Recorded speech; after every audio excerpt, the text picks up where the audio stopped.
tomorrow night is the first presidential debate. And all of a sudden, the White House and the Democrats are worried the president isn't going to fare too well. Basically, they've already lowered the bar for Obama, who's supposed to be the smartest guy in any room. The other day, the New York Post ran a story with a quote from DNC spokesman Brad Woodhouse. Quote, "It's a further lowering of expectations ahead of the first debate in Denver next week. He thinks Republican presidential nominee Mitt Romney will win. The way the DNC sees it, challengers win the first debate when they're up against incumbents."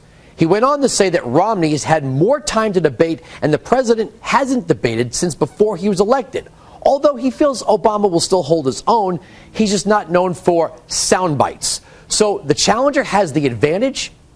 If the president is the smartest guy we could have possibly elected and all of his plans and all of his ideas were working, he should have the advantage at that point. I mean, right?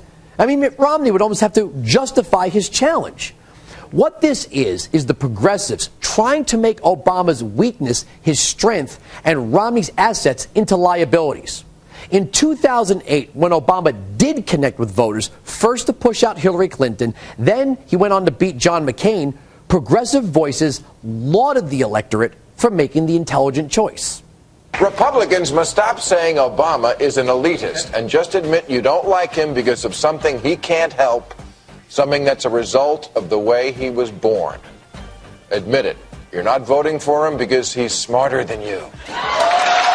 One of the hallmarks of a good leader, beyond being able to dissect all the complicated issues of the day, is an ability to create a consensus. I think it is obvious that that is not happening as much anymore. So how would you help him?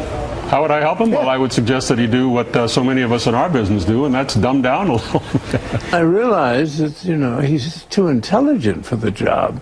Obama is very bright. Of course. We have the worst educated population of any first world country. The implication, I guess, is that someone who is sufficiently intelligent and has enough advanced degrees is not able to relate to or even comprehend the problems that people have who don't have those advantages. All right, but I go with the smart guy every time. I really want the smart guy. I want really the guy. I want the guy so much smarter than me that it hurts me, that it pains me that there's that much smartness between us.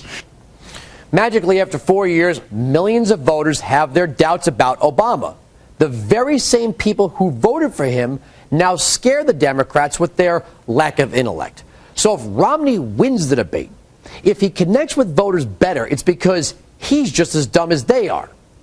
I mean, we are, right? It's a funny thing about the way progressives portray conservatives, and only when necessary, of course. When they need to connect with so-called average Americans, a.k.a. Main Street, conservatives are boardroom insiders with all the connections, the money, and the power. Gordon Gekko from Wall Street. When they want to appeal to fellow progressives with high academic pedigrees, then conservatives all of a sudden become the cast of the Dukes of Hazzard. This is a pattern for Obama and the Democrats. Every time he can't do something, we hear it's because he's just too smart for his own good. The stimulus failed, not because the whole idea was a failure from the get-go. It was because we were too dumb to follow his lead.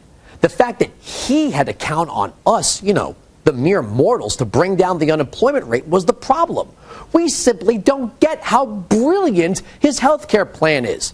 He said it would lower costs, but in the end, all the taxes embedded in it actually raise health care costs rather than lower them. But it's because we're too stupid to understand his utopia. It's you, not him. You clearly don't get how great the government takeover industry is, or how great government is at picking winners and losers in the market. I mean, come on. What's wrong with you people? Don't you understand how great green energy is? If you would just give up your individuality and do what he wants, then everything would work. If you could just follow the plan and line up and walk along the shining path, everything would be great.